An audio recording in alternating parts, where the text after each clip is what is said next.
Okay, so we're still talking about parametric curves and calculus on parametric curves. And now we're going to talk about implicit differentiation. So what we're going to do is we're going to handle this the way that we've handled the derivatives before, especially implicit ones. We're going to take a look at these, and to find the dy dx here, the derivative, you find your y prime and you divide it by your x prime, all right? There's really nothing to it. So that's what we're going to do here. All right. Of course, we're dealing with the parameter t, but that's not a big deal. All right. And then what we're going to do is we are going to take a look at an example here. And in this example, we are going to be doing implicit differentiation, but we're going to be finding a slope of a tangent. Not an equation of a tangent line, but a slope of a tangent. So let's look at this one. It says, assuming that the equations define x and y implicitly as differentiable functions, x equal f of t and y equal g of t, find the slope of the curve x equal f of t, y equal g of t at the given value of t. So this isn't terribly difficult. So what I'm going to do, I'm going to divide my paper here.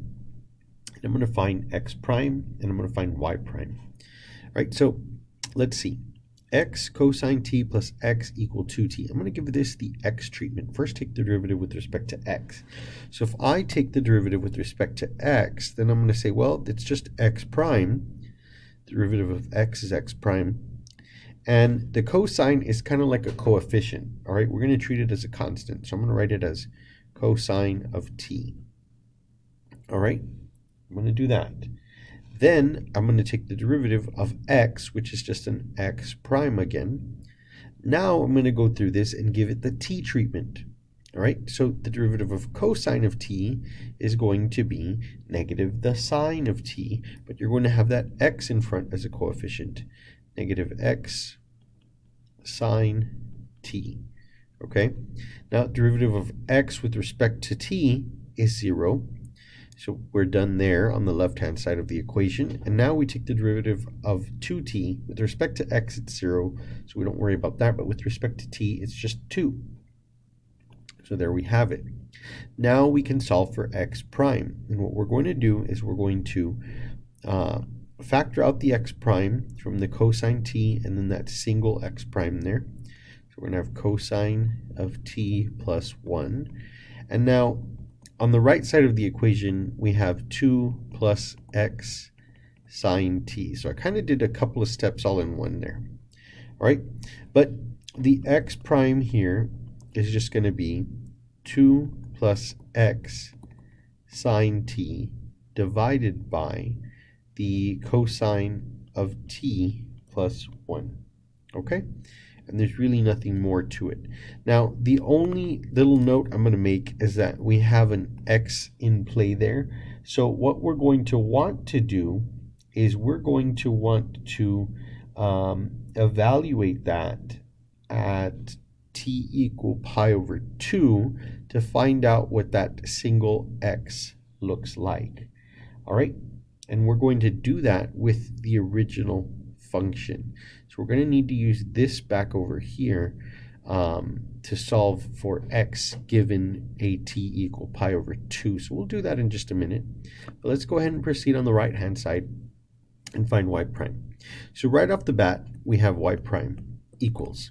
Now, the beauty of this equation over here is that the right-hand side of the equation is all in terms of t. So we have t sine t plus t. So this right here is a product rule that we're going to have to do. So we're going to say t sine t, well, the u v prime, so we're going to say t cosine of t plus vu prime, so that's going to be derivative of t is just 1, so then just left with sine t plus a derivative of t is just 1. All right, and so that right there is our y prime and really nothing more to it. All right, so now let's go back. I'm going to go back to x cosine t. We're going to take t equal pi over 2.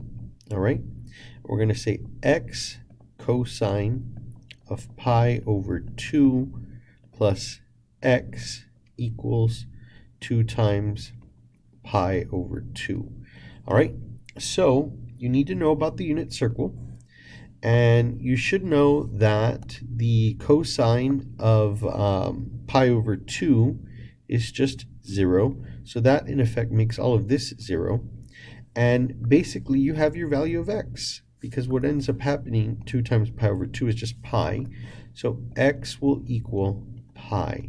All right, and we're going to use that in our result in just a minute.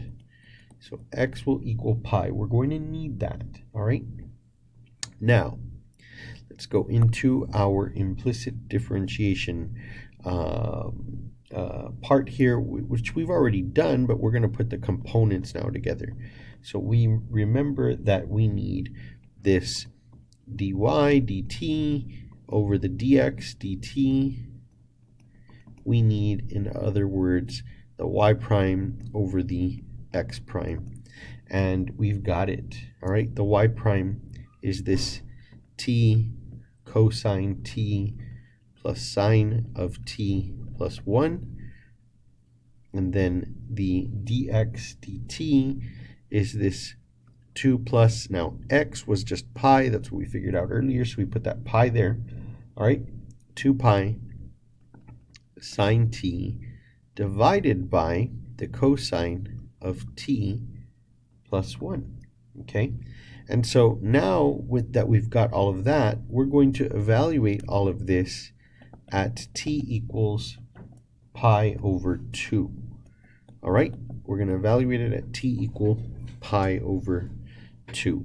So let's see what that looks like here for us. We're going to get a pi over 2 in the front, cosine of pi over 2, plus a sine of pi over 2 plus 1, divided by 2 plus pi, and we have, let's see, a sine of pi over 2, divided by a cosine of pi over 2 plus 1.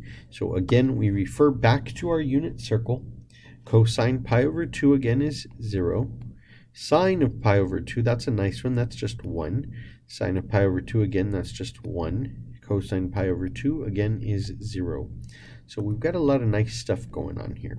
All right, it's pretty easy and clean here. In the numerator, in the first numerator anyway, we get 0 times pi over 2, that's 0. We have 1 plus 1, which is 2, so we have a 2 there. And over here, in this denominator, or the second numerator, however you want to look at it, we end up with a 2 plus pi. 2 plus pi. And then in the last denominator at the very bottom, we have just a 1. So we end up with a 2 divided by 2 plus pi divided by 1, which, I mean, when you think about it, 2 over 2 plus pi times 1 over 1, well, that's really irrelevant at that point. You end up with 2 over 2 plus pi. Okay, and that right there represents the slope of the tangent for this implicitly defined parametric function anyway. All right, so as always, I hope this video was helpful, and remember, like and subscribe.